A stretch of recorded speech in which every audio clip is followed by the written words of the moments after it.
Stephen Kinnock. Thank you, Mr. Maz. It's a pleasure to serve under your chairmanship, and I'd like to congratulate the Honourable Member for Somerton Frome for securing this important debate. Madam Chairwoman, I must declare an interest. I worked for many years at the British Council, with overseas postings in Brussels, St. Petersburg and Sierra Leone. I will always remember my time at the Council fondly and with a sense of pride. In Brussels, I saw how British know-how and skills could be deployed to support the transition of the former Eastern Bloc countries to democracy and the market economy through the European Commission's aid programmes. In St. Petersburg, I was proud to be the director of an operation that was offering young Russians the opportunity to learn English and to engage in a range of cultural and educational projects. And in Sierra Leone, I was honoured to be part of the huge impact of the Council's work in building the capacity of that country's government. It's for these reasons and more that I am such a firm believer in the organisation we're discussing today. The British Council, as my honourable friends will know, is the world's outstanding example of a successful soft power institution. It is in fact the model that all other countries try to emulate when developing their soft power networks. It is respected, professional, diversified, and we are very fortunate to have such a positive face to present to the world.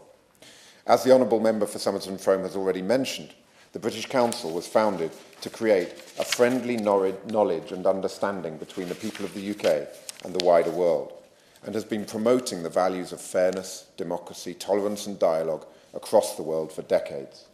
But the magic of the British Council, Mrs.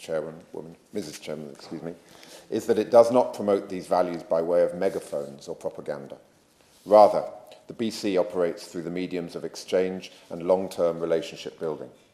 The Council understands that communication is at best a two-way conversation between the UK and the rest of the world, with each side listening to and learning from the other. The Council is founded on the principle that the Brits do not have all the answers.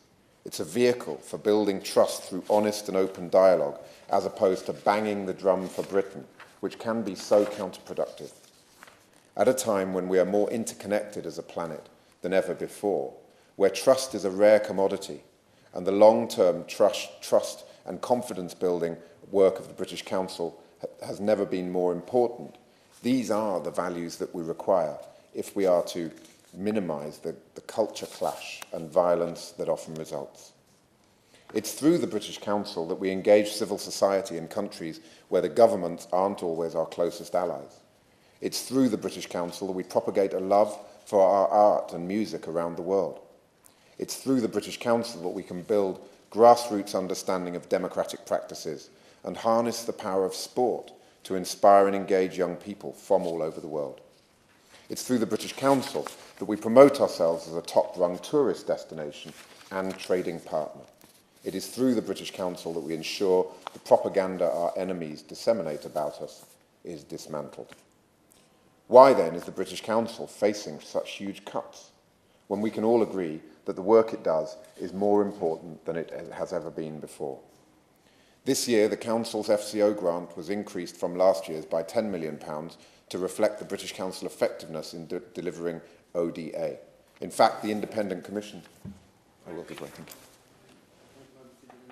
Just when it comes on to the issue of the spend in the ODA area, would you agree with me that the very valuable work that's done by the British Council is put in jeopardy by a reduction, if we look back just 5 years, of more than 50% in terms of the ODA spend, and that needs to be very closely examined in the forthcoming review? I would agree. I think the ODA has been given as a demonstration of the effectiveness of the Council's work in least developed countries. The major challenge the Council is facing is the reduction in the FCO grant, which has been eroded constantly over the years.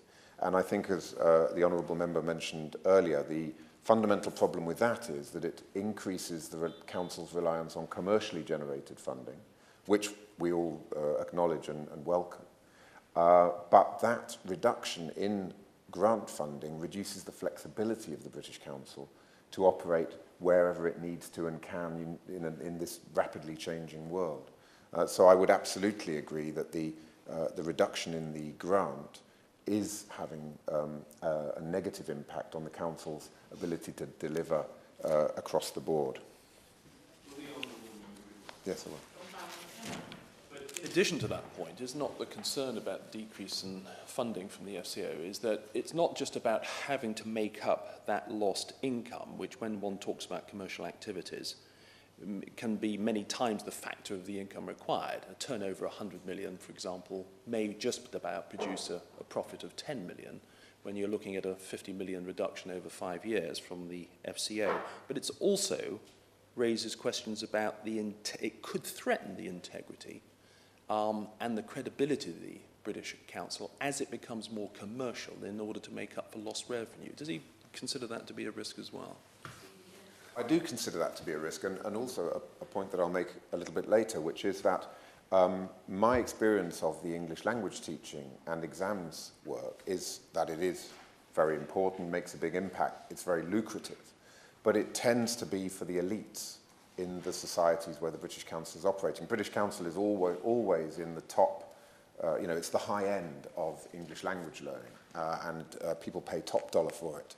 And the problem with that is if you're saying, well, it's very important that we're engaging with disaffected, disenfranchised youth who are potentially going to become a security risk for the British Council, arguably that section of society is not the section of society that's going to be able to afford to pay for those English language courses.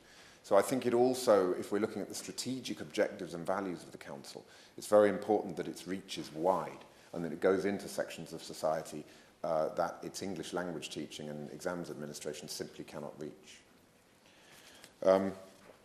The grant represents just 16% of the British Council's funding. The rest is earned, as we're discussing now, and those earnings are projected to increase. Despite all of this good news, all is not financially rosy at the Council. The FCO grant was reduced to £154 million in 2014-15, down from £201 million in 09-10. So despite the extra 10 million in ODA, cuts to projects are having to be made. The choice is stark, either a managed decline in scale and reach, or growing self-generated income in order to continue to work. The Council has been forced to choose the latter, but should it have to, and do we want it to? Of course, it's truly commendable that the Council teaching English and managing exams can generate enough income from those who can afford to pay to fund projects aimed at those who cannot. Work administering exams and managing international contracts, as well as fostering corporate partnerships, are important. But the more money that is raised from commercial sources, the more the British Council's core purpose becomes divorced from its soft power potential. My concern is also that language teaching and exams are expensive and so tend to benefit elites. Grant-funded activity is far more likely to have a wider reach. And so we must recognise that if the British Council is to remain an important wing of British diplomacy, then public funding must remain an important element of the Council's financial base. It's crucial for accountability and flexibility, and crucial to support the Council's activities in fragile states where it is harder to raise private funds, enabling it to build long-term mutually beneficial relationships with future leaders in unstable countries. An important fact, I think, is that 1 in 5 world leaders studied in the UK. This is a brand that we can and do export, but without public funding, it stops being linked to Britain as a country and becomes just another product. The ODA money is specifically for British Council work in areas of key interest from a security and stability perspective. There are current flashpoints and the money is crucially needed. Take Tunisia, where a fledgling democracy is trying to embody all the original hopes of the Arab Spring, but is also the country of origin for more foreign jihadists in Iraq and Syria than any other. The British Council runs debating clubs across Tunisia, a programme they want to grow tenfold, and which successfully engage young people at risk of radicalisation. For Tunisia, whose economy relies so much on tourism, the good publicity afforded by successful British Council projects feeds into confidence that the country can move on and rebuild after recent horrors. ODA funding also goes towards cooperation work with countries like China and India, where engaging with societies that are growing increasingly prosperous is an investment for our future. Madam Chairman, this debate is about how best to build trust between Britain and the rest of the world, and nobody does it better. More ODA money would maintain the British Council's public funding and consolidate its position as a respected arm of British diplomacy. The government's spending review is coming up, and my colleagues and I urge the Minister to communicate this request in the strongest terms to the Chancellor. During Barack Obama's Grant Park acceptance speech back in 2008, he famously stated that the true strength of a nation is demonstrated, and I quote, "not by the might of our arms or the scale of our wealth, but from the enduring power of our ideals." I would urge the Minister to take note and to ensure that the outstanding work of the British Council is adequately reflected in the Comprehensive Spending Review.